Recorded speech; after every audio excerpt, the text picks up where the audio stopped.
I've always cleaned as I cook so that when it gets to the end of the meal, there's minimal mess. My husband is the opposite. When he cooks, it's like a bomb went off. I've encouraged him to clean as he cooks. And if we're doing a big meal / holiday meal together, I often make sure to assign him that role. Like most people, one of us cooks, the other one cleans up. I am the better cook, so I cook like 80% of the time. He gets an easy cleanup. I'm busier than usual at work, so he's had to step up. Whenever he's done, the kitchen is a mess. I don't even get how it happens. There will be oil splatters untouched, stuff drying to dishes, peels and meat. I'm not about to let food sit out overnight, so after I'm done eating I'll start the process and won't get to really relax much. Last week I asked if he could please try cleaning as he cooks. He told me the rule is one person cooks, the other person cleans. I said, I get that, but you're leaving me with a huge mess every night. He said, I just don't have the time to clean up when I'm focused on cooking, knowing full well I'll see him scrolling on his phone. I just got so fed up, so on Sunday I made a big pot of chili. I didn't clean up as I worked. When I was done, I served him, sat down, enjoyed a beer and dinner. When he finally went into the kitchen, he said, "What the? Why is there such a mess?" I said that I was too busy paying attention to the chili to clean up. I started to get ready for bed. He was like, "You're just going to leave this here?" And I said yes. He said he would have to wake up extra early to clean up and that he had to be at work earlier than usual, and was supposed to play a game with his friends later that night, so could I just clean up? I said no, I cooked, so he has to clean. 2 days later he's still pissy with me because he ended up not being able to game and told me that he didn't get enough sleep, and was exhausted at work. Not to be too snarky, but it's not like he's a surgeon, because I had to prove a point to him. I told him that nothing else seemed to get his attention, and I feel pretty justified. He told me I was being a smug asshole about it and it was childish. We don't have a dishwasher, there's no room for one, so everything has to be done by hand. Additionally, doing the dishes means cleaning up the counters and stovetop and sweeping the floor, taking out the trash if need be. When I make chili, it's a process starting // dried chilies that I toast, soak, seed, pulverize, etc. Then there's cooking the dried beans, then there's the onions and garlic and the peels, any other veggies, seeding tomato, cans of tomato, grinding the spices, etc. Then there's grating cheese for the top, etc. It definitely left a ton of dishes and other stuff behind. So another thing that comes up is whoever cooks also cleans, but since I cook most of the time, I just don't see that as being also fair to me. I'll end up spending almost every single day after work, I've been ending work at 6 or 7 some days lately, cooking and cleaning. If I had him cook more I would definitely start to gain weight and then we'd have another issue altogether. Recently, my cousin and cousin-in-law have been thinking about relocating to our state because of recent job opportunities, and we've hosted them in the past when they visited. The first time they stayed with us, before my son was born. My nephew seemed to develop a strong attachment to my wife and always wanted to be near her. He drew a picture of a heart and picked some flowers from our yard and gave them to her before they left, saying he loved her. My wife thought this was sweet and gently handled his crush by telling him she would always love him as his aunt. But she was sure he would find another girl to fill his heart soon. He told her no, she was his girlfriend. This weekend, they were staying with us again and my nephew again wanted to be near my wife every chance he got. His mom and dad noticed and told him that because my wife now had to care for our son, she couldn't pay attention to him as much as before. He got upset telling us that she was his girlfriend and had a meltdown, which caused my son to start crying. When my wife got up to take our son to another room to calm him down, my nephew got up to follow and his dad had to forcibly restrain him from following them. I stood up to block the hallway into the separate room just in case he got away from his dad. Once they calmed him down, they apologized for his behavior and said they would keep better tabs on him. Here's the part where I may be the asshole. I told my cousins I didn't feel comfortable with my nephew being so possessive of my wife, and I know for sure she didn't. Especially since he seemed to be so jealous of our son. I told them I couldn't allow their son in our home until he learned to control himself and understand that my wife was not his girlfriend. I apologized but asked them to get a hotel room for the rest of their stay and not to visit us again unless they left my nephew behind with people they could trust and knew would care for him, while they searched for jobs in our state. They didn't say anything but looked saddened and went to the guest room with their son to pack up their bags. I guess they must have told my extended family what happened because my paternal grandmother called me this afternoon, telling me that I should have been more understanding and that I was wrong to ask them to leave. Am I the asshole? Technically, my cousin is my second cousin. My dad is an only child, so the cousin I refer to in my post is the son of my own dad's first cousin. My paternal grandmother and his paternal grandfather were siblings. I'm not sure if this is correct, but his autistic son would technically be my third cousin. The reason I refer to him as my nephew is because he's the generation after mine in our family tree, and it's less of a mouthful to refer to him as Cousin X removed.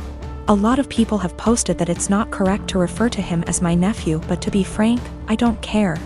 And my family's never followed this traditional genealogy nomenclature.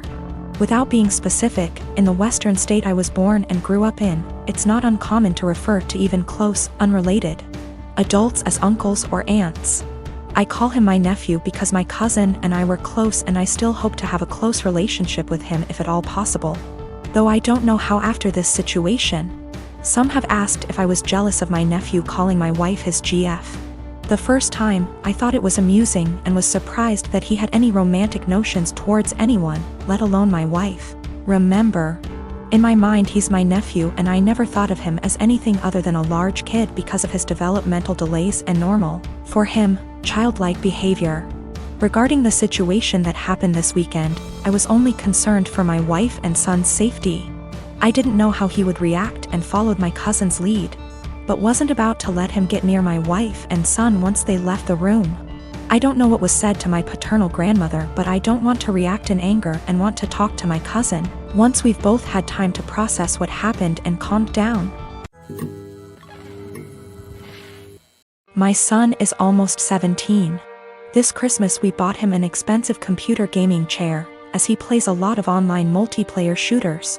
My son has some anger issues, which he's currently in therapy for, and these shooters tend to bring out his temper more than normal. However, for the past few months he's been keeping it together well, so I figured the chair might be a fair present.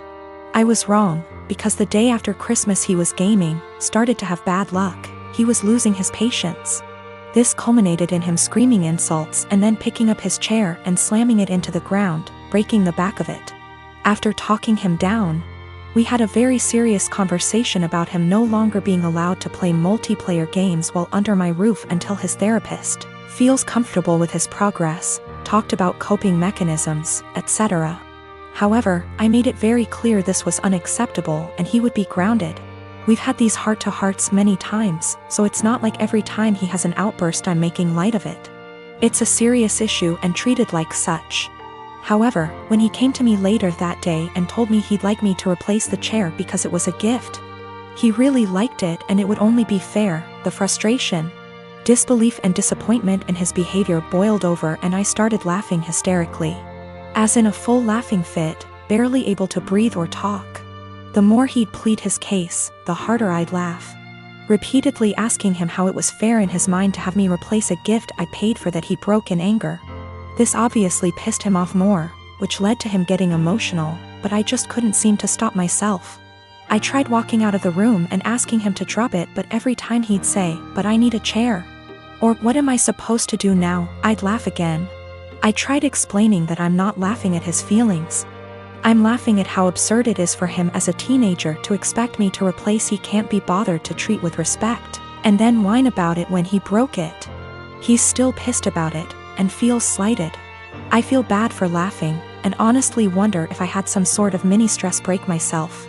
Because it's never happened before and I couldn't seem to stop. But at the same time, I stand by the fact that his request was ridiculous enough to make most people want to laugh. I am part-timing in an IT company that is very close-knit. My boss Steven and his wife were always sweet. It was my first month and it was my boss's birthday week. So he and wife Melissa were kind enough to include me in this fancy dinner they were taking everyone to. A week prior to the dinner, Melissa added everyone to a group chat and asked whether we had any suggestions on where to eat. I told her that I am fine with anything as long there are vegetarian options available or at least chicken. They brought their daughter Steph to the dinner and she is a sweet little girl.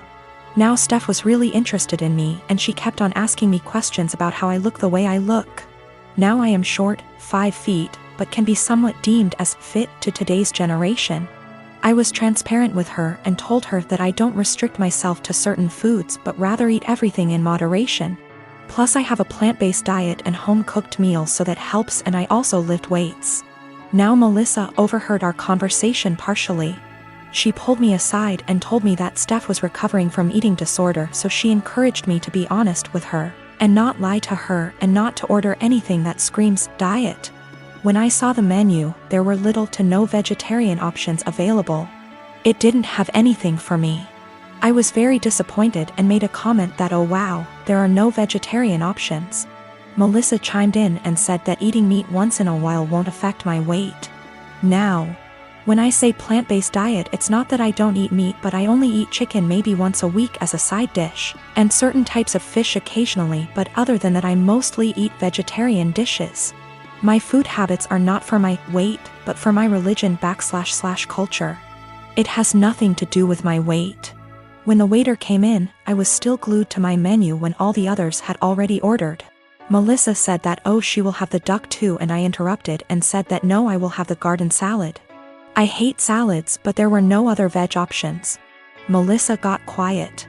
After a few minutes she told me that I shouldn't have lied and lead on her daughter if I was going to order a skinny salad and starve myself. She said that I am just like those IG influencers who lie to impressionable young girls about their food habits and bodies, and I just proved that by ordering a salad after giving her daughter a "don't restrict yourself" speech, and I probably triggered her eating disorder. I tried to explain that I only ordered a salad because there was no other option in the menu for me, but then she said that I should have just sucked up and eaten the duck as it isn't going to affect my weight, but then again, I corrected that it is a religious thing and not a diet thing. She said that if I eat chicken then obviously I would eat other animals too, and I was just putting up an act. It was horrible. She completely tore me down and I immediately left.